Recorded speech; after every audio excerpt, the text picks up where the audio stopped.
Imagine waking up tomorrow morning and discovering that every bill you have is paid. Your rent or mortgage is covered. Food is covered. Transportation is covered. Your future is secure. You no longer have to work simply to survive. What changes? Most people immediately think about money, but something far more important changes. Your psychology changes. The anxiety that once followed you begins to disappear. The fear of unexpected expenses loses its power. The pressure to impress others becomes less important. And for perhaps the first time, you begin making decisions based on what you truly want rather than what you desperately need. This is why financial freedom is not really about money. Money is simply the tool. The real goal is freedom. The freedom to choose. The freedom to say no. The freedom to walk away from unhealthy situations. The freedom to spend time with people you love. The freedom to pursue meaningful work. Ironically, many people spend their entire lives chasing money while never achieving the psychological freedom they thought money would bring. Some people earn millions and remain anxious. Others earn modest incomes and experience peace. The difference often lies not in the amount of money they possess, but in the way they think about money. Today, we're exploring the psychology of financial freedom, not the investment strategies, not the stock picks, not the business tactics, but the invisible mental patterns that separate those who build lasting wealth from those who remain trapped in financial stress. Because before wealth appears in a bank account, it appears in a mindset. And before financial freedom becomes a reality, it becomes a way of thinking. Part 1. Why most people stay stuck. Most people believe financial problems are caused by a lack of money. Sometimes that's true, but often the bigger problem is a lack of awareness about behavior. Think about this. Millions of people know they should save money. Millions know they should avoid unnecessary debt. Millions know they should invest consistently. The information is everywhere. Books, podcasts, videos, courses. Financial advice has never been more accessible. Yet financial stress remains widespread. Why? Because knowledge does not automatically produce behavior. Knowing what to do and doing it are completely different things. Consider health. Most people know exercise is beneficial. Most people know vegetables are healthier than junk food. Most people understand the importance of sleep. Yet knowledge alone does not create healthy habits. Money works the same way. The greatest financial battles occur inside the mind. Every day we fight psychological forces that push us toward immediate pleasure and away from long-term gain. Our brains evolved in environments where survival depended on short-term decisions. Food available today mattered more than food available next year. Safety today mattered more than security decades later. As a result, human beings naturally prioritize immediate rewards. This tendency is known as present bias. Present bias causes people to spend rather than save, consume rather than invest, seek pleasure rather than patience. Financial freedom requires overcoming this ancient wiring, and that is where the psychological journey begins. Part 2. The scarcity mindset. One of the greatest obstacles to financial freedom is scarcity thinking. Scarcity is not simply having limited resources. Scarcity is the belief that there will never be enough. People with scarcity mindsets often experience constant anxiety around money. Even when they earn more, the fear remains. Even when their circumstances improve, uncertainty follows them. Scarcity creates tunnel vision. When people operate from fear, they focus almost exclusively on immediate problems. Long-term planning becomes difficult. Investment opportunities appear risky. Patience feels impossible. Every decision becomes reactive. Imagine someone who constantly worries about running out of money. When they receive extra income, they often spend it quickly because deep down they don't trust that opportunities will continue. The money feels temporary. The future feels uncertain. As a result, they seek immediate comfort. Unfortunately, this behavior reinforces the cycle. Scarcity produces short-term thinking. Short-term thinking prevents wealth accumulation. The absence of wealth strengthens scarcity. The cycle continues.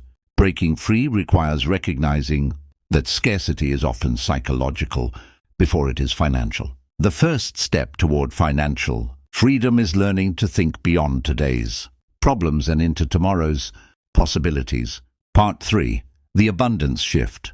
Abundance is often misunderstood. It does not mean believing that money grows on trees. It does not mean ignoring risks. And it does not mean pretending problems don't exist. An abundance mindset is simply the belief that opportunities can be created. People with abundance thinking view challenges differently. When they encounter setbacks, they ask, "What can I learn? What skill can I develop? What opportunity exists here?" Instead of focusing on limitations, they focus on possibilities. This shift transforms behavior. People begin investing in skills. They build networks. They start businesses. They seek growth rather than protection. Most importantly, they stop viewing money as something that happens to them. They begin viewing money as something they can influence through action and value creation. This mindset encourages responsibility, and responsibility creates power. The moment people realize they can affect their financial future, they begin taking actions that align with freedom. That shift may be invisible, but it changes everything. Part 4. The emotions of money. Money is emotional, far more emotional than most people realize. Every purchase tells a story. Every financial decision reflects a feeling. People rarely buy products. They buy emotions, status, security, comfort, recognition, belonging, confidence. This is why logic alone cannot explain spending behavior. Someone may know they cannot afford a luxury purchase, yet they buy it anyway. Why? Because the purchase satisfies an emotional need. Perhaps they want approval. Perhaps they want to feel successful. Perhaps they are compensating for insecurity. Understanding this principle is essential. Financial freedom requires emotional awareness. The question is not simply, "Where is my money going?" The deeper question is, what emotional need am I trying to satisfy? When people learn to identify emotional spending patterns, they gain control, and control creates freedom. The goal is not to eliminate emotions. The goal is to prevent emotions from controlling financial decisions. Part 5. Identity and wealth. The most powerful force in financial psychology is identity. Identity determines behavior. Behavior determines results. Results reinforce identity. This creates a loop. If someone sees themselves as irresponsible with money, their actions tend to support that belief. If someone sees themselves as a disciplined wealth builder, their actions begin moving in that direction. Identity shapes habits, and habits shape financial outcomes. Many people focus on external goals. They want more income, more savings, more investments. These goals are important, but sustainable transformation occurs when identity changes. Instead of saying, "I want to save money," a person begins saying, "I am someone who saves and invests consistently." Instead of saying, "I want financial freedom," they begin saying, "I am becoming a person capable of creating financial freedom." This subtle shift changes everything, because actions that align with identity require less willpower. Eventually, wealth building becomes part of who you are rather than something you force yourself to do. Part 6. Why people confuse income with wealth. One of the biggest psychological mistakes people make is confusing income with wealth. Income is what you earn. Wealth is what you keep. Yet society constantly trains us to focus on visible success rather than actual financial security. We see expensive cars, designer clothing, luxury vacations, large houses, and we assume wealth. But appearances can be misleading. Many people who appear wealthy are actually living under tremendous financial pressure. Their lifestyle consumes nearly everything they earn. Their income is high, but their freedom is low. True wealth is often invisible. It's the money that isn't spent, the investments quietly growing in the background, the emergency fund nobody sees, the retirement account no one posts online, the business equity hidden behind years of patient effort. This creates an interesting psychological challenge. Humans are social creatures. We naturally seek recognition. Unfortunately, wealth building often requires sacrificing visible status for invisible progress. The individual who drives a modest car while investing aggressively may appear less successful than the individual financing luxury purchases. But 20 years later, their realities may be completely different. Financial freedom requires learning to value what others cannot see. The problem is that our brains crave immediate validation. We enjoy compliments. We enjoy admiration. We enjoy social approval. Investments provide none of those things immediately. Patience receives very little applause. Discipline rarely attracts attention. Yet these are often the foundations of lasting freedom. The question becomes, can you remain committed to a future that others cannot yet see? That question separates many wealth builders from consumers. Part 7. The Dangers of Comparison. Comparison has existed throughout human history, but modern technology has amplified it dramatically. Every day people are exposed to carefully curated images of success, luxury lifestyles, business victories, exotic travel, expensive purchases, perfect-looking lives. The problem is that comparison creates dissatisfaction. No matter how much progress someone makes, there is always another person who appears to have more: a bigger house, a newer car, a larger business, a higher income. Comparison shifts attention away from growth and toward competition, and competition often leads to poor financial decisions. People buy things they don't need. They borrow money to maintain appearances. They sacrifice long-term security for short-term status. The irony is that many of the people being compared against are making the same mistake. Everyone is trying to impress everyone else, and no one feels secure. Financial freedom requires escaping this psychological trap. The goal is not to outperform everyone else. The goal is to build a life that aligns with your own values. A person earning $50,000 and living peacefully may be far more financially free than someone earning $500,000 while drowning in stress. Freedom is personal. Comparison makes it external. And the moment freedom becomes dependent on other people's achievements, it becomes impossible to reach, because someone will always have more. Part 8. Delayed Gratification and the Marshmallow Principle. One of the most famous psychological experiments involved children and marshmallows. Researchers placed a marshmallow in front of a child. The child could eat it immediately, or wait and receive 2 marshmallows later. The study became a symbol of delayed gratification, the ability to sacrifice a small reward now for a larger reward later.